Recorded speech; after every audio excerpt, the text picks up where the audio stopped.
Hello students, welcome to our tuition classes. आज मैं आपको कैश फ्लो चैप्टर में क्वेश्चन नंबर 14 के कुछ इम्पॉर्टेंट पॉइंट्स करवा रहा हूँ। आइए देखते हैं क्वेश्चन 14 में न्यू पॉइंट्स क्या हैं। From the following balance sheet and information prepare cash flow statement of rising star limited for the year ended 31 मार्च 12। अब यहाँ पर देखिए, नॉर्मली हमने जितने भी सम किए ना, हमें ऐसा दिया होता है previous year left hand side, current year right hand side, means 11 and 12। यहाँ पर कंफ्यूज करने के लिए 12 पहले दिया है, 11 बाद में दिया है। तो एग्जाम में हमेशा याद रखना, ज़रूरी नहीं है कि previous year left hand side हो। स्टूडेंट यहाँ पर मिस्टेक करके आते हैं, जैसे सपोज कीजिए लैंड एंड बिल्डिंग। तो लैंड एंड बिल्डिंग का ओपनिंग वैल्यू होगा 20,000, क्लोजिंग वैल्यू होगा 15,000। ओपनिंग 20,000 क्योंकि 11 है और क्लोजिंग 15,000। स्टूडेंट क्या करेंगे, जल्दी जल्दी में जो 12 का ईयर होगा इसे ओपनिंग ले लेंगे और इसे क्लोजिंग ले लेंगे, फिर तो पूरा सम ही रॉन्ग हो जाएगा, आपका पूरा सम रॉन्ग हो जाएगा। तो ऐसे ध्यान रखना है सम में। नाउ आइए, सो यहाँ पर जो न्यू पॉइंट मुझे करवानी है वो है एडजस्टमेंट नंबर फर्स्ट। देखिए क्या लिखा हुआ है एडजस्टमेंट नंबर फर्स्ट में। A piece of land has been sold out for 15,000, cost 12,000 and the balance land was revalued. Capital reserve consisted of profit on sale and profit on revaluation. इन्होंने एक piece of land cell किया है, means पूरी land cell नहीं की है, लेकिन एक पीस ऑफ लैंड सेल किया है। उसका कॉस्ट 12,000 था और इन्होंने सेल किया है 15,000 में। ये बोल रहे हैं उसमें से जो प्रॉफिट हो रहा है वो कैपिटल रिजर्व अकाउंट में ट्रांसफ़र कर दो। अब कैसे करेंगे वो देखो। लैंड का opening value 20,000 and closing value 15,000। अब फर्स्ट पॉइंट कि इन्होंने लैंड सेल की है। सो लैंड सेल करने के लिए फर्स्ट जर्नल एंट्री क्या होगी,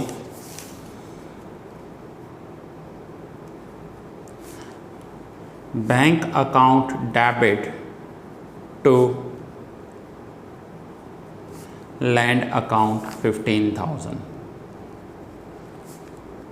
फर्स्ट जर्नल एंट्री ये होगी ना। उसके इफ़ेक्ट्स क्या होंगे, तो bank account debit that means inflow हुआ, और ये हम एसेट सेल कर कर इनफ्लो कर रहे हैं, दैट मीन्स इन्वेस्टिंग एक्टिविटीज़ में आएगा कैश फ्लो में।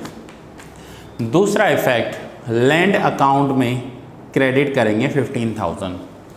सो यहाँ पर मैंने कैश फ्लो अकाउंट नहीं बनाया है, लेकिन जो न्यू पॉइंट है उसे कवर करने के लिए सिर्फ लैंड अकाउंट और कैपिटल रिजर्व अकाउंट ही बनाया है। कैश फ्लो बनाएंगे तो उसमें कैश फ्लो में इनफ्लो करेंगे इन्वेस्टिंग एक्टिविटीज़ में। तो ये था 15,000 लैंड। अब 12,000 की लैंड 15,000 में सेल की है, तो प्रॉफिट कितना हुआ 3,000 का। इस 3,000 के प्रॉफिट को वैसे तो प्रॉफिट एंड लॉस अकाउंट में क्रेडिट साइड लिखना चाहिए, लेकिन ये बोल रहे हैं कि इसे कैपिटल रिजर्व में ट्रांसफ़र करो। तो कैपिटल रिजर्व में ट्रांसफ़र करने के लिए एंट्री होगी land account debit to capital reserve account 3,000। Land account debit to capital reserve account 3,000। So अब उसके लिए जर्नल एंट्री करेंगे, लैंड अकाउंट में डेबिट 3,000, कैपिटल रिजर्व अकाउंट में क्रेडिट 3,000। ये हो गया land account debit to capital reserve account. अब इन्होंने कहा है कि रिमेनिंग लैंड को रिवैल्यूड किया है। अब ध्यान से समझना, 20,000 में से 12,000 की लैंड सेल कर दी, यहाँ पर मैं करके दिखा रहा हूँ। 20,000 में से उन्होंने 12,000 की लैंड सेल कर दी, तो बाकी बची कितनी 8,000। और उस 8,000 लैंड की मार्केट वैल्यू 15,000 है। 15,000 कैसे है? क्योंकि क्लोजिंग बैलेंस ऑफ लैंड कितना दिया हुआ है हमें? 15,000। अब 20,000 का लैंड 12,000 में 20,000 में से 12,000 का सेल किया, वो भी 15 में किया, उस पर तो 3,000 प्रॉफिट हुआ ही है। लेकिन जो बाकी बची हुई 8,000 लैंड है उसकी मार्केट वैल्यू 15 हो गई है। दैट मीन्स यहाँ पर भी 7,000 का प्रॉफिट है, और ये 7,000 का प्रॉफिट भी बोल रहे हैं कि कैपिटल रिजर्व में ट्रांसफ़र करो। तो फिर से सेम एंट्री करेंगे, land account debit to capital reserve account, जो 7,000 प्रॉफिट होगा land account debit to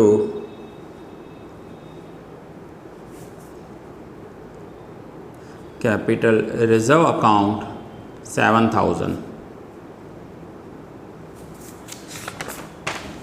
so land account में debit side 7,000 and capital reserve account में क्रेडिट साइड 7,000। सो फाइनली 7 + 3 10,000, और यही क्लोजिंग बैलेंस है कैपिटल रिजर्व अकाउंट का। आप यहाँ पर देखिए बुक में दिया हुआ है क्लोजिंग कैपिटल रिजर्व अकाउंट। ये दोनों अकाउंट हमारे टैली हो गए। सो ये पॉइंट यहाँ पर न्यू दिया हुआ था, इसलिए मैंने आपको करवाया। अब आइए आगे देखते हैं एडजस्टमेंट नंबर 4, उसमें क्या न्यू है। Pre acquisition dividend received ₹500 was adjusted against cost of investment. Dividend received हुआ है, नॉर्मली डिविडेंड इनकम होता है, एंट्री होती है bank account debit to dividend account, क्योंकि इन्वेस्टमेंट के सामने आता है, और डिविडेंड हमेशा प्रॉफिट एंड लॉस अकाउंट में क्रेडिट होता है। लेकिन इन्होंने कहा है कि उसे कॉस्ट ऑफ इन्वेस्टमेंट के सामने एडजस्ट करना है, तो उसकी जर्नल एंट्री सिर्फ चेंज हो जाएगी। हमें करना होगा bank account debit to investment account. हमें इसकी वैल्यू जब भी ऐसी पॉइंट दी हुई हो कि डिविडेंड को डिविडेंड नहीं समझना है बट अगेंस्ट इन्वेस्टमेंट या कॉस्ट ऑफ इन्वेस्टमेंट एडजस्ट करना है, तो एंट्री करनी है आपको bank account debit to investment account. इसका पोस्टिंग जब हम करेंगे तो इन्वेस्टमेंट अकाउंट में क्रेडिट करेंगे और बैंक अकाउंट में डेबिट करेंगे। दैट मीन्स हम इनफ्लो दिखाएंगे। तो ये रहा इन्वेस्टमेंट अकाउंट। इन्वेस्टमेंट अकाउंट में क्रेडिट साइड लिखा है by 500 by dividend. Dividend that means जो बैंक से पैसा आया है वो ही डिविडेंड है इनके लिए।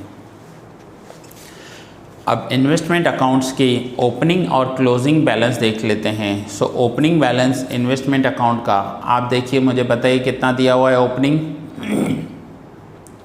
ओपनिंग इन्वेस्टमेंट कितना दिखाई दे रहा है आपको? 8,000 है ओपनिंग। 2011 ईयर में देखेंगे opening 8,000 and closing 5,000। Opening investment 8,000, closing investments 5,000। अब आइए आगे देखते हैं।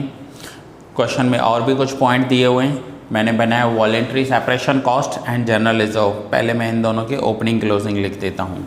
सो जनरल रिजर्व का ओपनिंग है 25,000, क्लोजिंग है 10,000। एंड जो सेपरेशन कॉस्ट दिया हुआ है वॉलेंट्री सेपरेशन कॉस्ट, उसका ओपनिंग दिया हुआ है 6,500 एंड क्लोजिंग 12,500। यह है वॉलेंट्री सेपरेशन कॉस्ट अकाउंट। अब आइए देखते हैं एडजस्टमेंट नंबर 6 में क्या दिया हुआ है। एडजस्टमेंट नंबर 6, तो ये मैंने आपको यहाँ पर एडजस्टमेंट नंबर 6 एक्सप्लेन करने के लिए voluntary separation cost ₹5,000 was adjusted against general reserve. जो वॉलेंट्री सेपरेशन कॉस्ट है उसे एडजस्ट करना है जनरल रिजर्व के सामने 5,000। तो अब इसके लिए जर्नल एंट्री क्या होगी? सो जर्नल एंट्री करेंगे general reserve account debit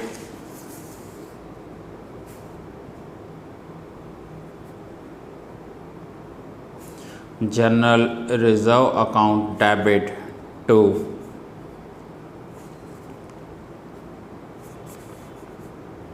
voluntary separation cost account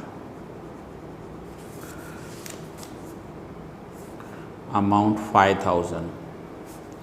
किसी भी रिज़र्व के अगेंस्ट कुछ एडजस्ट करना हो तो उस रिज़र्व को डेबिट किया जाता है। रूल्स में लिख दो ये पॉइंट, किसी भी रिज़र्व के अगेंस्ट में कुछ भी एडजस्ट करना हो तो उस रिज़र्व को डेबिट किया जाता है। सो ये है जनरल रिज़र्व अकाउंट डेबिट और वॉलेंट्री सेपरेशन कॉस्ट अकाउंट में क्रेडिट किया है हमने। ये इनका था adjustment number 6।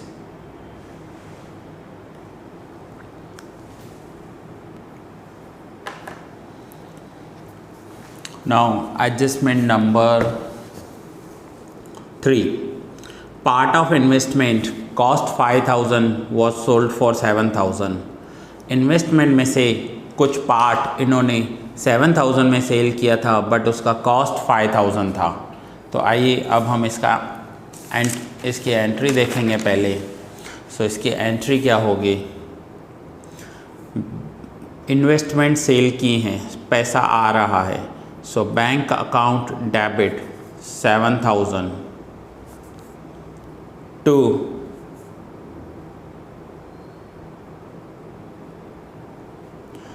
Investment account 5000। Bank account debit 7000, investment account 5000 and to profit and loss account 2000। अब ये प्रॉफिट एंड लॉस अकाउंट में क्रेडिट साइड जाएगा।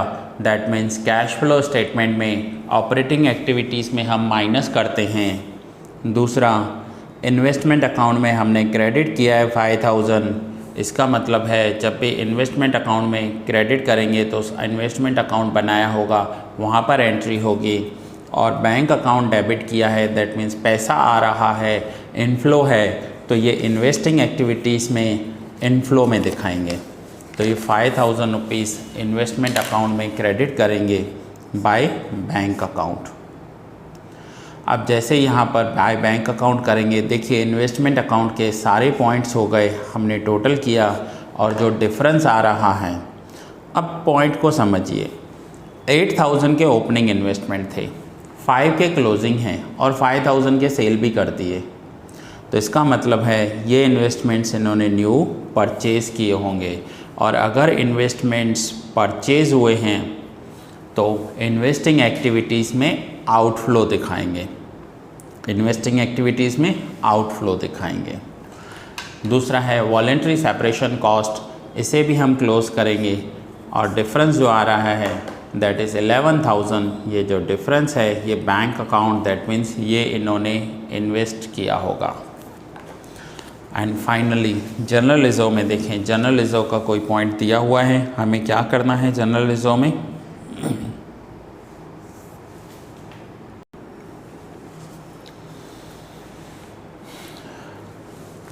अब यहाँ पर इक्विटी शेयर कैपिटल देखो, इक्विटी शेयर कैपिटल कितना दिया हुआ है, तो ओपनिंग है 50,000, क्लोजिंग है 60,000। दैट मीन्स कि इन्होंने ड्यूरिंग द ईयर 10,000 के इक्विटी शेयर्स इशू किए हैं। प्रेफरेंस शेयर्स देखिए 20,000 opening, closing 0। That means during the year इन्होंने 20,000 के प्रेफरेंस शेयर्स रिडीम किए हैं। अब इस पॉइंट को ध्यान से समझना। रूल्स बोलते हैं कि अगर इन्होंने प्रेफरेंस शेयर्स रिडीम किए हैं तो या तो उन्हें न्यू इशू करना है या फिर CRR क्रिएट करना है, या न्यू इशू करना होगा या CRR करना होगा। यहाँ पर मैं आपको एक्सप्लेन कर रहा हूँ। इन्होंने प्रेफरेंस शेयर्स को रिडीम किया है, प्रेफरेंस शेयर का रिडम्पशन किया है। कितना रिडम्पशन किया है? 20,000 का। सो रूल्स हैं, अगर प्रेफरेंस शेयर्स रिडीम कर रहे हैं तो या तो इन्हें न्यू इशू करना है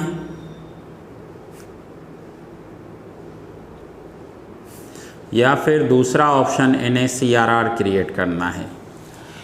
न्यू इश्यू एंड CRR दोनों का टोटल 20,000 होना चाहिए। सपोज करो न्यू इश्यू 5,000 है तो CRR 15 हो जाएगा, न्यू इश्यू 10,000 है तो CRR 10,000 हो जाएगा। न्यू इशू 0 है तो CRR ही 20 रखना होगा। एनी हाउ इन दोनों का टोटल 20,000 होना चाहिए। हाँ, न्यू इशू 20,000 हो गए तो CRR 0 हो सकता है। कुछ भी करना है इनको, इन दोनों का टोटल रिडम्पशन जितना होना चाहिए। अब यहाँ पर ओपनिंग इक्विटीज़ 50,000 और क्लोजिंग इक्विटीज़ 60,000 है, दैट मीन्स न्यू इशू 10,000 का हुआ है। अब न्यू इशू 10,000 का किया है तो बाकी CRR कितना क्रिएट करना होगा इन्हें, 10,000। और जब भी CRR क्रिएट किया जाता है so first preference general reserve को दिया जाता है। फर्स्ट प्रेफरेंस हमेशा जनरल रिजर्व को जाता है। सो इसके लिए एंट्री होगी जनरल रिजर्व अकाउंट डेबिट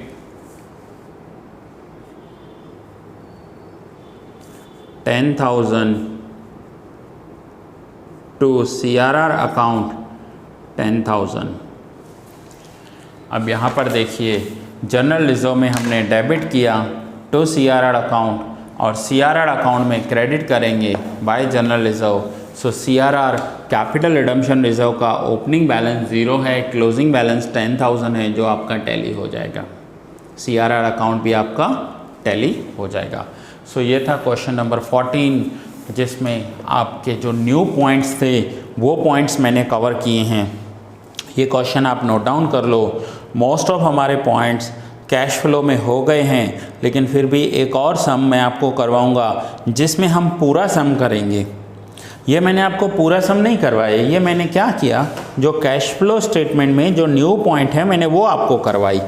ठीक है। सो अब एक और लास्ट सम करेंगे जिसमें मैं आपको पूरा एक बार फिर से कैश फ्लो फुली करवाऊंगा और फिर इस चैप्टर को पूरा करेंगे। तो ये क्वेश्चन नंबर 14। मैं यहाँ पर 5 सेकंड्स के लिए रोक रहा हूँ, आप स्क्रीनशॉट ले लीजिए या नोट डाउन कर लीजिए।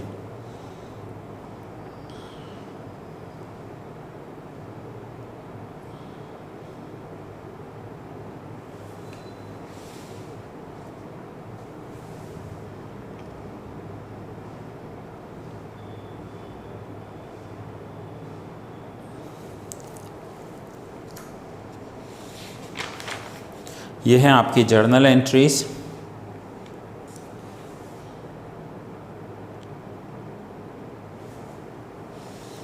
और ये आपका वर्किंग।